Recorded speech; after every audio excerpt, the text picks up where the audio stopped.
Welcome once again, my friends, and thank you for stopping by to listen to an old storyteller. Today we have a South African tale, and the title of this story is The Bargain for the Little Silver Fishes. The youngest of the three children had brought in a tortoise from the spruit behind the house, and was half indignant and half amused at the stolid refusal of Mr. Tortoise to put his head out in response to any stroking of his shell, or to any shaking or bumping on the ground. "He's just that cunning, Uta. I've never seen anything like him," cried the little boy to old Hendrik.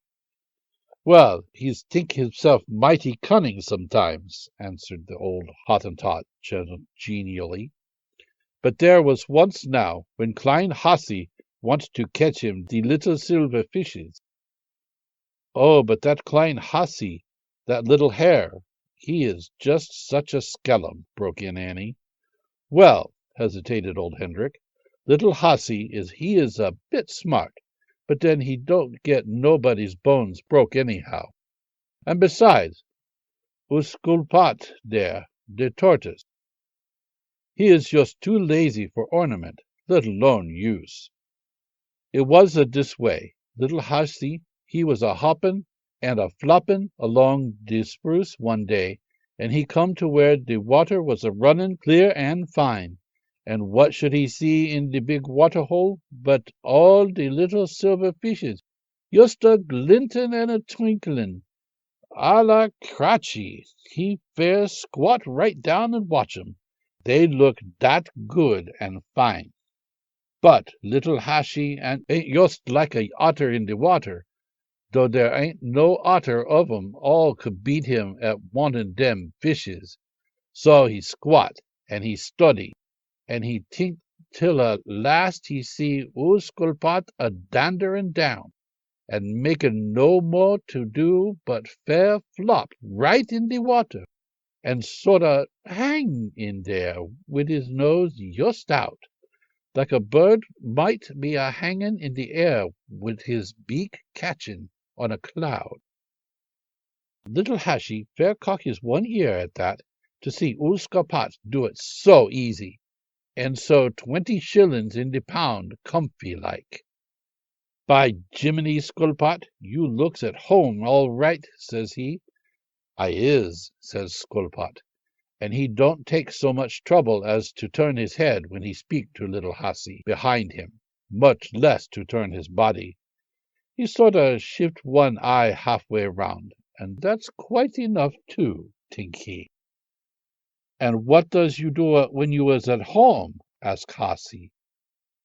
"Dis," says Skulpat, and he don't take the trouble to keep that one eye halfway round, but let it swing back like a swivel. Little Hassie, he flick his ears like he think somebody ought to just kick the stuffin' out of Skulpat. "But," says he, "you has to eat. What you do den?" "Eat," says Skulpat, just the one word. "Oh," says Hassie, like he like to do dat kickin' hisself. "Den you does have to shift yourself a bit sometimes." "But I don't," says Skulpat. "I's in my dinner now, dese water weeds." "Oh, you is you?" says little Hassie, and he's just the hairy one over dat he biffs the ground wid his back leg, and he yump over his own shadder. "You fares dat lazy, you rather eat weeds, when all de time dem pretty little silver fishies is a twinklin' and a slantin' round you. Holla cratchy!" "What's I want wid twinkly little fishes?" says Skulpat. "Weeds is nice, but fishes.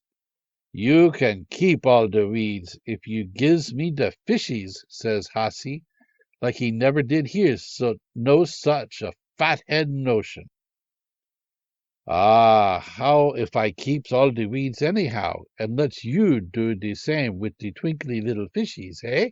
says Skulpat, and his face kind of shine like he'd be a grinnin' if it wa'n't too much trouble.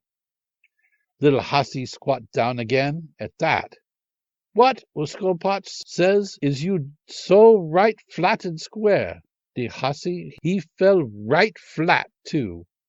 But he see the little silver fishies a flashing again, and he fair can't get up yet.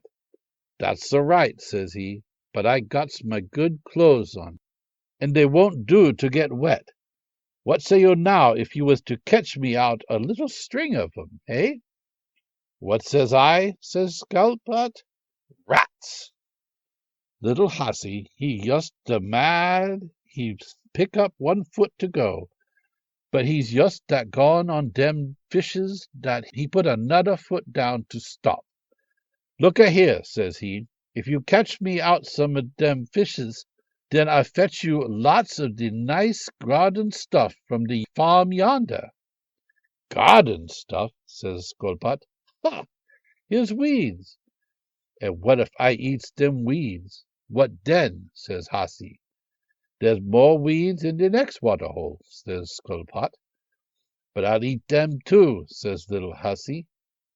Oh, Skulpot, he just lift his head clear of the water, and he stick it straight up, and he laugh as quiet as any ghosty, as if that the richest thing he ever hear. Oh, you just go on and eat 'em, says he. Do go on and eat 'em. And by the time your little tummy be swell and swell till you all blowed up like a poisoned pup. Oh, yes, you start in and eat 'em. Do. And old Skulpot, he laughed like he never a-gonna stop. Dat make little Hussy dat huffy. He fair sniffed again. You must laugh some more, says he. Why don't you go on and laugh some more? Your mouth's big enough, and you's ugly enough. But I ain't half as ugly as you'd be if you eat all the water weeds, or drop in and tried to catch the little twinkly fishes, said Skulpot, and he laughed again, worser and ghostier than ever. Dat stir up little Hussy till he fair crawlin' mad. But just when you think he's going to be plopping out bad words, right then he seemed to wilt down into quiet, and his face straightened out, all the wrinkles like a boy when you gives him sixpence for sweets. He thinks there's another way, and all he says is, all right, Skulpot, good morning, and he's off, and he don't turn around neither, nor let on at all when he hear old Skulpot laughing some more behind him. He only grin and grin. But instead of going home, he goes off to see Uwaksa, the honey bird. I want some honey, says he. So does I, says Waksa, and wouldn't I like to get some too? But ain't you got none? Says little Hussy, with his broad ears cocked straight up with surprise. Ain't you got just a little teeny bit? Just a scrape of honey'll do me. There's the place where the honey was, says Waksa, showing him the hole in the tree. I spect there's all the scrapes you wants, but I don't know about the honey. The drippin's'll do. What you's dropped'll do me, says Hussy. Skulpot, he ain't never tasted honey yet, so he won't know the difference of a bit of dirt or two. The calabash I put it in'll look big all the same, whether there's lots of honey inside it or only one drop. And with that he pulls out a big calabash with a long bottle neck and begins to scrape up the drippings of what old Waxy dropped when she pulls the bits of the comb out of the tree. Well, it come next day, and old Skulpot was there in the water-hole, feeling the weeds again his mouth and not taking the trouble to make up his mind whether he'll eat or not, when here comes Klein Hussy, just a hopping and a skipping with a calabash in his one hand and a beating it with his todder like a drum. And all the time he's a keeping wit singing, Hussy, hussy, calabassy, dum dum dum. Old Skullpot opened his eyes at that. He turned his head, and on that little hussy gives an extra kick and a stride. "Here you is, Skullpot," says he. "Taste dis," and he sticks a long finger into the calabash and pulls it out with a flourish, and it holds it up. "Open your mouth and shut your eyes, and see what comes that spiffin nice," says he. Old Skullpot he wave hisself to the side o' the pool, like he dunno whether it's worth while or not.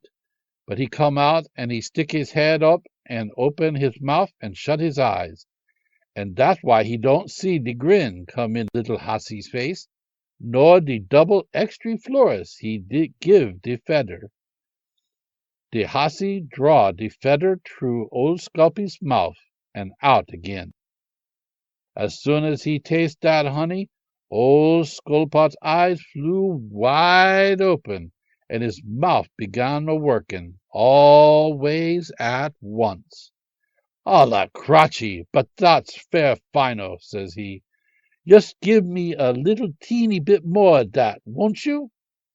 "Ah, now," says Hussy, "yesterday when I asked you for some little fishes, you was mighty snifty. Today I gives you some of my nice stuff, and you says, 'Mo,' and I says, 'What for?'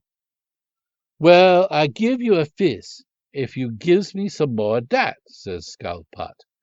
"Ho, ho," says Hussy. "Yesterday I offered to fetch you garden stuff, and you says you got weeds. Suppose I says now, what do I want with fishes? I's got honey. Eh?" Old Skullpot he tried to think that over, and this time it's little Hussy is a grinning. "Yesterday you laugh at me," says Hussy. "What price you laugh at yourself today? You wouldn't give me what you had, but you want me to give you what I got.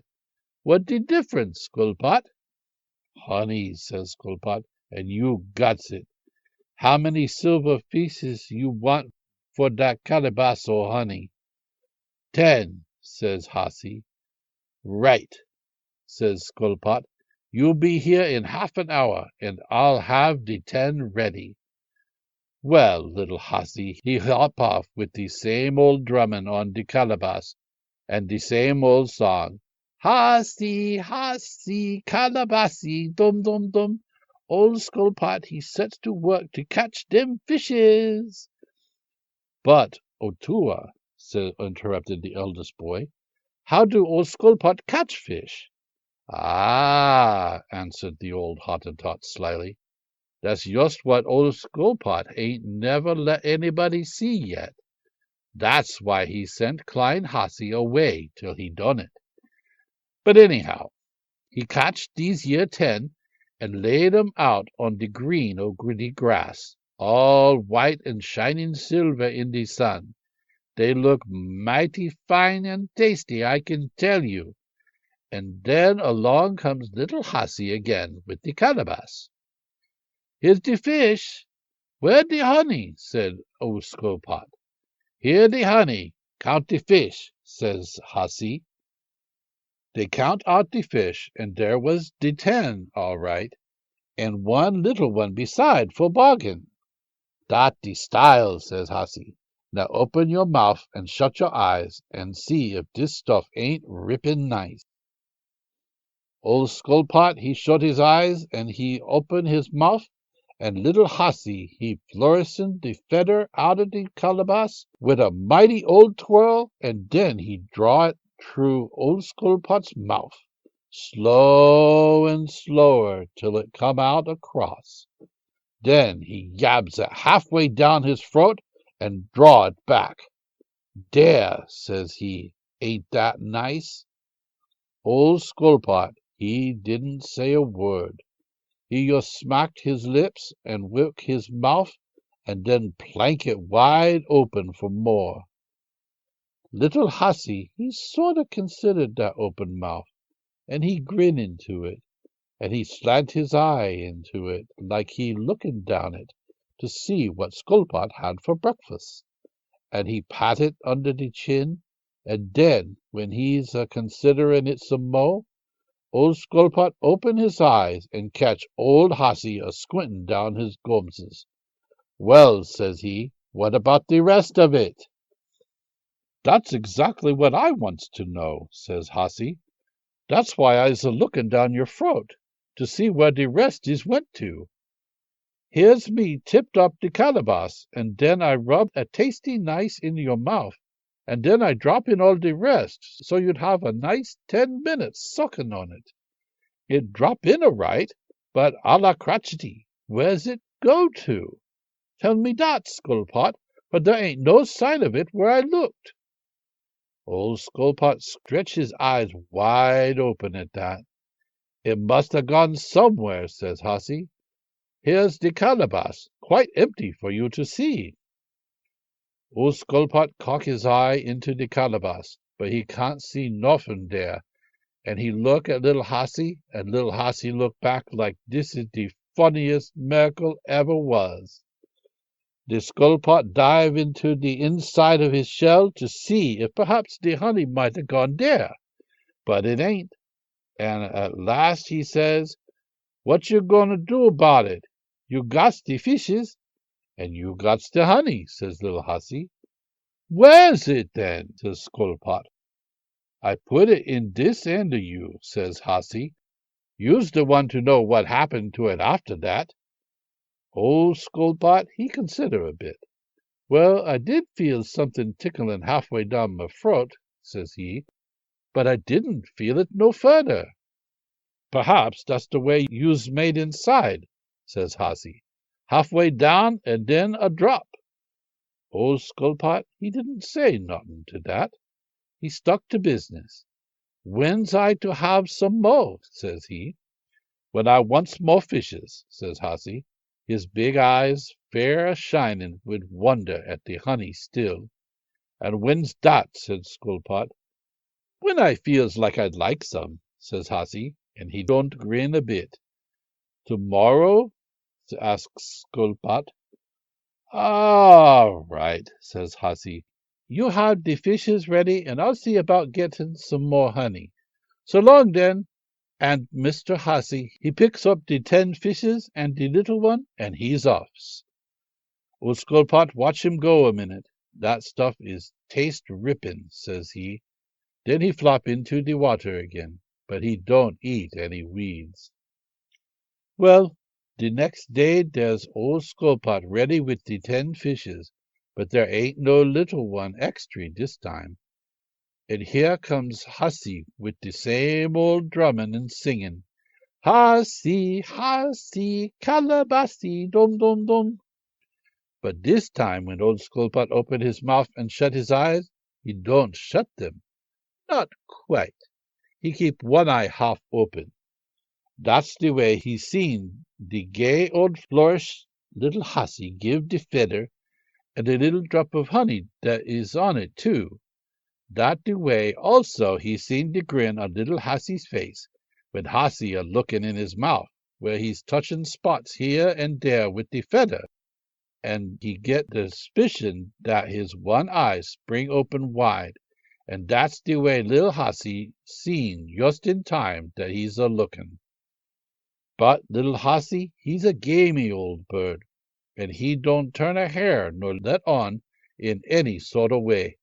He just holds the feather up like he's waitin', and he ain't a bit astonished when old Skulpot lets the oder eye spring open too. "How's the taste of that, Skulpot?" says he. "It's a-goin' to taste better when there's more on top of it," says Skulpot. "Come on with the rest." "Well," says Hussy, "you ain't no pickaninny. You don't want me to stick a bib under your chin and feed you with a feather. Here you is. Take the calabash and eat the lot, and I take the fish." Skulpot, he take the calabash, and Hussy, he pick up the fish. But he ain't got 2 skips away before old Skulpot sings out, "Hey, yeah, where's this honey?" "Where you's got it, in de calabash, says Hussy. That's just where I ain't got it, says Skulpot. There's the calabash, and there ain't the honey. You look for yourself. Little Hussy looked that astonished. You never seen no such astonishment. Why, says he, I went to Owaxa, the honey bird, myself with that calabash, so's to be sure and get it full. And now I just turns my back, and you says there ain't none in it? And there was yesterday, too, says Skulpot. Yes, says Hussy, comin' one step back. There was yesterday, and I s'pect that's what the matter today. Same as yesterday. You gulloped de lot down in one, and now you wants to bluff me out that you ain't had none. That sort of talk won't do, says Skulpot. Here's de calabash, and here ain't no honey. You can look for yourself. Hussy looks, and he can't see no more inside the calabash than anybody else can see the inside of any other bottle-necked calabash. But he make like he's fair astonished all the same. By Jiminy, it do look like it empty, says he. But I'll tell you what, you let me have that calabash again, and I'll take it back to Owaxa and ask her how it is there ain't no honey in it. And tomorrow, when you has the fishes ready, I'll bring 2 lots of honey, one for today as well as tomorrow. I'll have to go quick, though, if I's going to catch Owaxa afore she go. So long, then, and he offs with the calabash and the fish before you can say rats. Old Skulpa says only one thing. Tomorrow I has the honey first. Then he ins to the waterhole and thinks. Well, tomorrow comes, and then 10 fishes this time is all laid out on a wheel, with their little tails to gender and dear heads out, so they look mighty fine in the sun. But this time here come little Hussy without no calabashes at all. Hello, says Skulpot, where's the honey? That's just what Owaxa said when I took her the calabash, says Hussy. And this time she ain't trustin' me with the honey. You've got to bring the fishes and come with me and get the honey from her yourself. Well, says Skulpot, I's goin' to see this thing true this time. I's comin'. Show the way, then, and he slings the fishes 2 by 2 on his back, and offs they pop. Offs they pops, and they gets 5 yards on the road, and Hussy finds himself 100 yards ahead. So he squats and waits for Skulpot to come. You better to shift yourself a bit more livelier, says he. They gets 20 yards further, and little Hussy finds himself hopping along on his lonesome near out of sight again. Holla crotchy, says he. I might do a sleep while I was waiting like this, and as soon as old Skulpot comes up, is you going to get there today, or is it tomorrow, says he. But old Skulpot, he ain't got time for talking. He just keep on flipperin' along the road, and Hussy he starts with him again. But this time Hussy gets clean out of sight over the rise, till after a while he comes tearing back, head first, and his front legs having all they can do to keep out of the way of the hinds 'em. Look a here, I's been over the rise, and there'll be no honey left by the time we get there at this rate. Ain't I a-comin'? Says Skulpot. Yes, snort Hussy, and so's good times. But when? We's a-goin' to lose that honey if we don't do something. Here, says he, and he hops along old Skulpot. Give me the fishes, and I'll go on and get the honey till you come. And afore old Skulpot can consider that, little Hussy snatches the fishes off his back.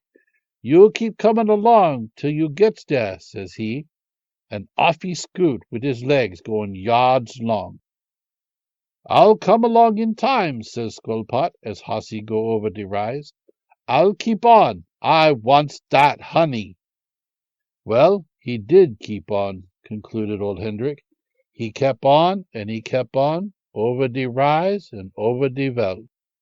And he look about, and he acts about. but he ain't never come along to that honey yet, and he never will.